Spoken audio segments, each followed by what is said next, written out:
اعوذ باللہ من الشیطان الرجیم، بسم اللہ الرحمن الرحیم۔ ہم نے پہلے میثاق کا ذکر کیا تھا، وہ میثاق جو اللہ تعالیٰ نے تمام انسانوں سے کیا، اور پھر ایک دوسرے میثاق کا بھی ذکر کیا تھا جو اللہ تعالیٰ نے انبیاء سے کیا۔ اب ہم تھوڑا آگے بڑھتے ہیں کہ جو ملائکہ ہیں انہوں نے حضرت آدم کو سجدہ کب کیا۔ میں آپ کو قرآن کی آیات سناتا ہوں۔ اعوذ باللہ من الشیطان الرجیم، بسم اللہ الرحمن الرحیم۔ الذی احسن کل شیء خلقہ وبدأ خلق الانسان من طین۔ وہ جس نے جو چیز بنائی خوب بنائی، اللہ جس نے جو چیز بنائی خوب بنائی، اور پیدائش انسان کی ابتدا مٹی سے فرمائی۔ ابتدا پہ ذرا غور کریں، اور پیدائش انسان کی ابتدا مٹی سے فرمائی۔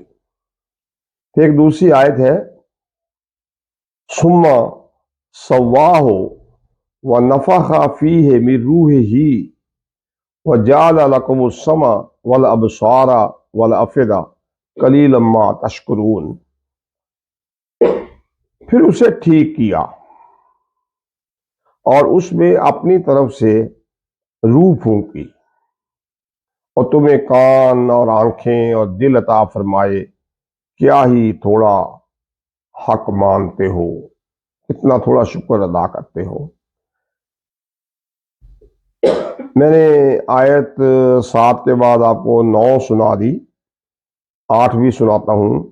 یہ سورۃ سجدہ کی آیت ہے۔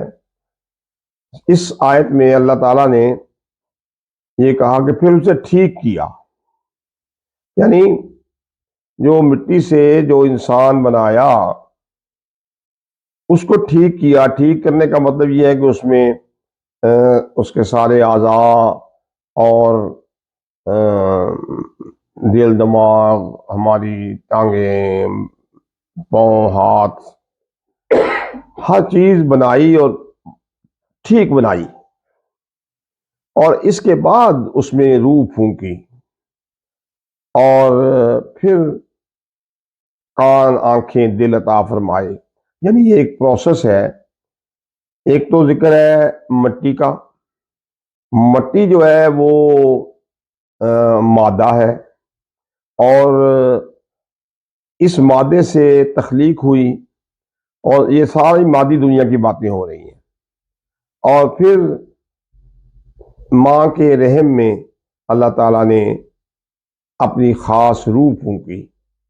تو یہ جو روح انسانی مادی جسم میں آئی، یہ اس دنیا کا معاملہ ہے، جسے سورۃ سجدہ کی آیت نمبر 8 میں یوں کہا گیا ہے، ثم جعل نسلہ من سلالۃ من ماء مہین۔ یعنی پھر اس کی نسل رکھی ایک بے قدر پانی کے خلاصہ سے۔ تو یہ جو میثاق ہوا تھا وہ تو بالکل ایک روحانی تخلیق تھی۔ اس وقت اللہ تعالیٰ کی ذات کے علاوہ فرشتے تھے، اور پھر ساری انسانوں کی ارواح تھیں جو کہ جن کے ساتھ ایک میثاق ہوا، معاہدہ ہوا۔